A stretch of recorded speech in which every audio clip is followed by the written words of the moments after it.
Bonjour à tous, j'espère que vous allez bien.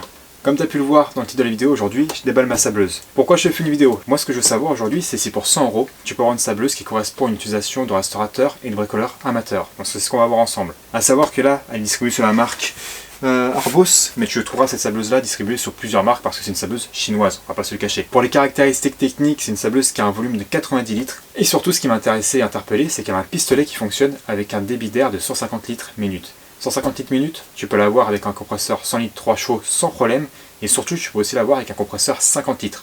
Bien sûr, vérifie les caractéristiques techniques de ton compresseur avant de l'acheter quand même. Bon, je t'avoue, j'en ai un petit peu marre d'attendre, du coup on va voir le colis, je vais monter la sableuse avec toi, puis après je te retrouve dans une semaine pour te faire un point sur la sableuse et voir si ça vaut le coup ou si c'est de l'argent foutu en l'air. J'en dis pas plus et on se met au montage.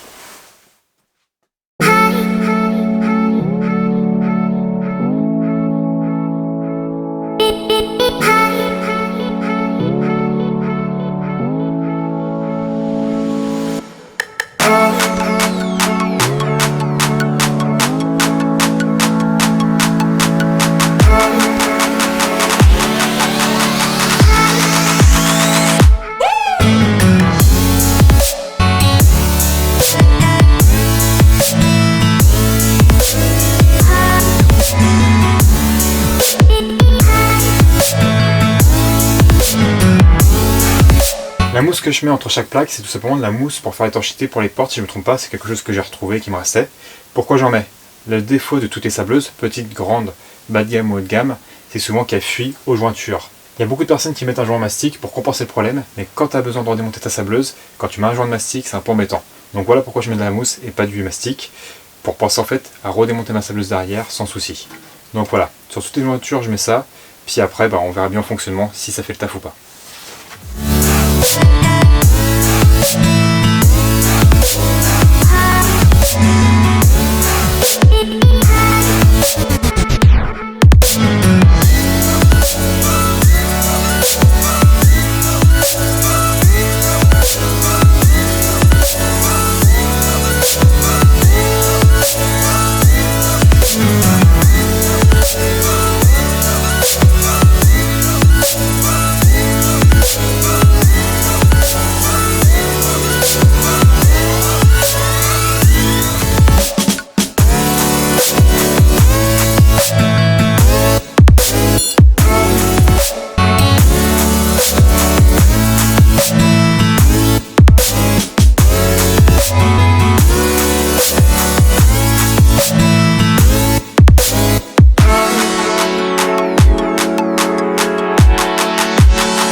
Bon, comme tu peux le voir, c'est très simple à monter, c'est un gros mécano, un enfant pourra le faire.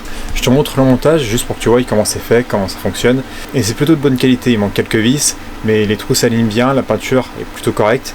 Jusqu'à maintenant, je suis plutôt satisfait de ce que j'ai acheté.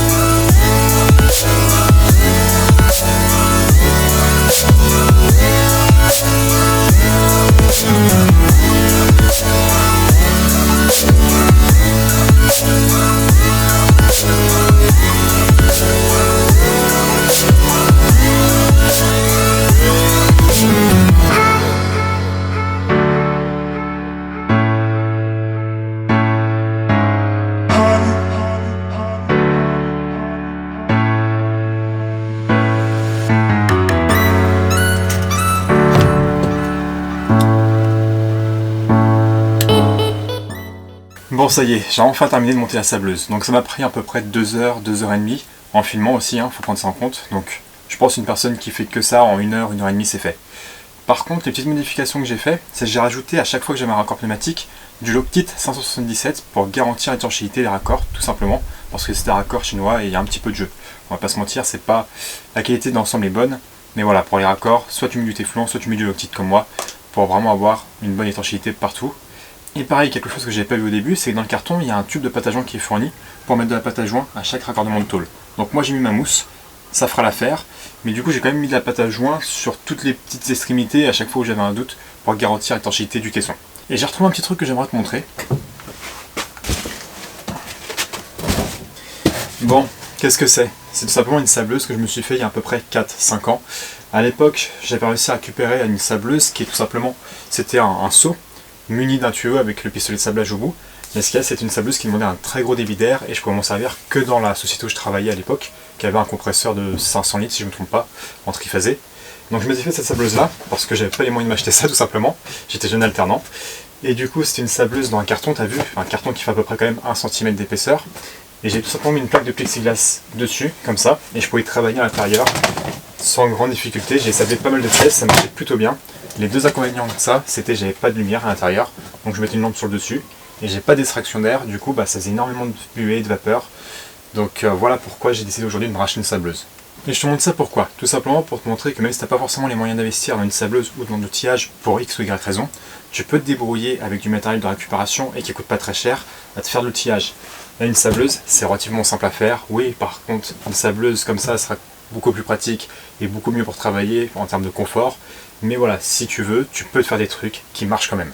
Moi, j'avais sablé entièrement une moto avec cette sableuse-là, donc c'était pas optimum, mais à l'époque j'avais que ça et j'étais content d'avoir ça.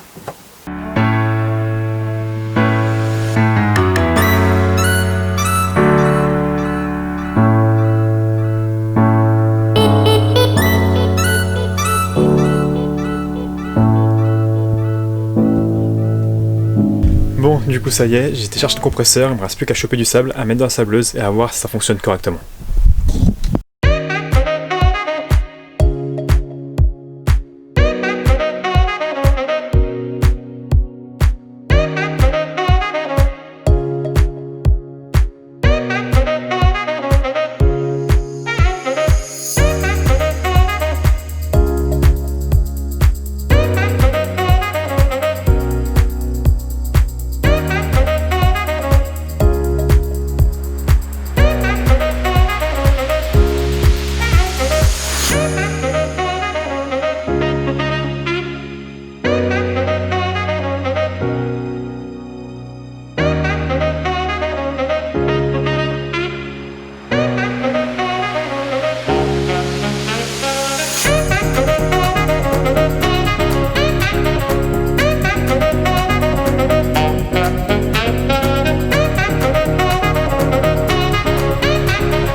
But mankind won't be destroyed. The fact that you and I are working here today is evidence of that.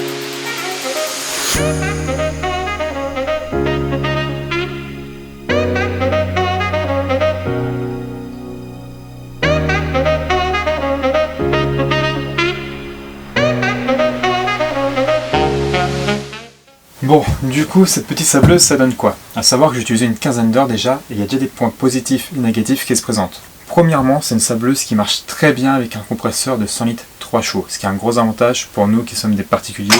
Par contre, c'est une sableuse chinoise, donc moi il manquait quelques vis pour le montage, ça c'était pas très méchant concrètement. Mais par contre, ce qui était plus embêtant, c'est que après une quinzaine d'heures d'utilisation, j'ai déjà une manche qui s'est déchirée. Donc il y en a qui vont dire que c'est peut-être un mauvais montage, que c'est moi qui ai peut-être trop serré ou pas, mais à savoir que quand tu lis les commentaires et les avis sur cette sableuse-là, c'est quelque chose qui revient assez fréquemment. Deuxième point négatif, la lumière, elle a vite été défaillante. En fait, c'est l'interrupteur qui a un mauvais contact, donc du coup, je l'ai branché directement en direct sur la prise. De toute façon, quand j'en ai besoin, je la branche, ça s'allume, j'arrête de sabler, je la débranche et puis voilà, c'est fini. Après, pour tout ce qui est film, pour protéger la plaque de plexiglas, ça se raye très vite. Moi, j'ai déjà changé 2 fois. Donc bien sûr, après, si tu as des très bons yeux, tu pourras peut-être le changer moins souvent, mais si tu veux voir correctement, il faut le changer assez régulièrement. Donc je sais pas combien ça vaut, je pense pas que ce soit très cher, mais moi je pense que je vais faire quelques améliorations sur ma sableuse, et notamment remplacer cette plaque-là par une plaque de verre qui devrait théoriquement pas se rayer. Après pour le fonctionnement, franchement ça marche très très bien pour une petite sableuse. Le fait que ça soit une forme d'entonnoir par le dessous, ça permet que le sable retombe et de le récupérer facilement avant de le réinjecter. Bien sûr, s'il fait humide comme chez moi, il faut que tu repousses le sable parce qu'il va pas très bien tomber. Mais sinon, dans l'ensemble, je suis assez satisfait et je trouve que le caisson est très bien. Par contre, les à côté, les manches, l'éclairage, pareil, le système de filtration, ça à revoir si tu veux vraiment une bonne sableuse. Du coup, qu'est-ce que je vais faire par la suite ? Si ça te tente, je vais faire un épisode où je vais tuner, entre guillemets, ma sableuse, mettre une extraction d'air, peut-être changer les manches, je verrai si j'en trouve, et voir pour refaire l'éclairage. Mais si ça te tente et si ça t'intéresse de savoir comment faire une extraction d'air pour une sableuse, dis-le dans les commentaires, et quand je le ferai, je filmerai, je ferai un petit montage. Sur ce, j'espère que cette vidéo t'aura plu, ça change un peu, c'est un essai matériel. Comme je te dis, cette sableuse-là, tu peux la trouver sur Mano Mano, tu peux la trouver sur eBay, tu peux la trouver sur AliExpress. Je t'invite quand même à faire attention à l'acheter sur un site où tu peux avoir une garantie, un service après-vente derrière. Je te souhaite toujours pareil de bonnes restaurations et de belles réalisations pour tes projets, et toujours pareil, au plaisir de partager.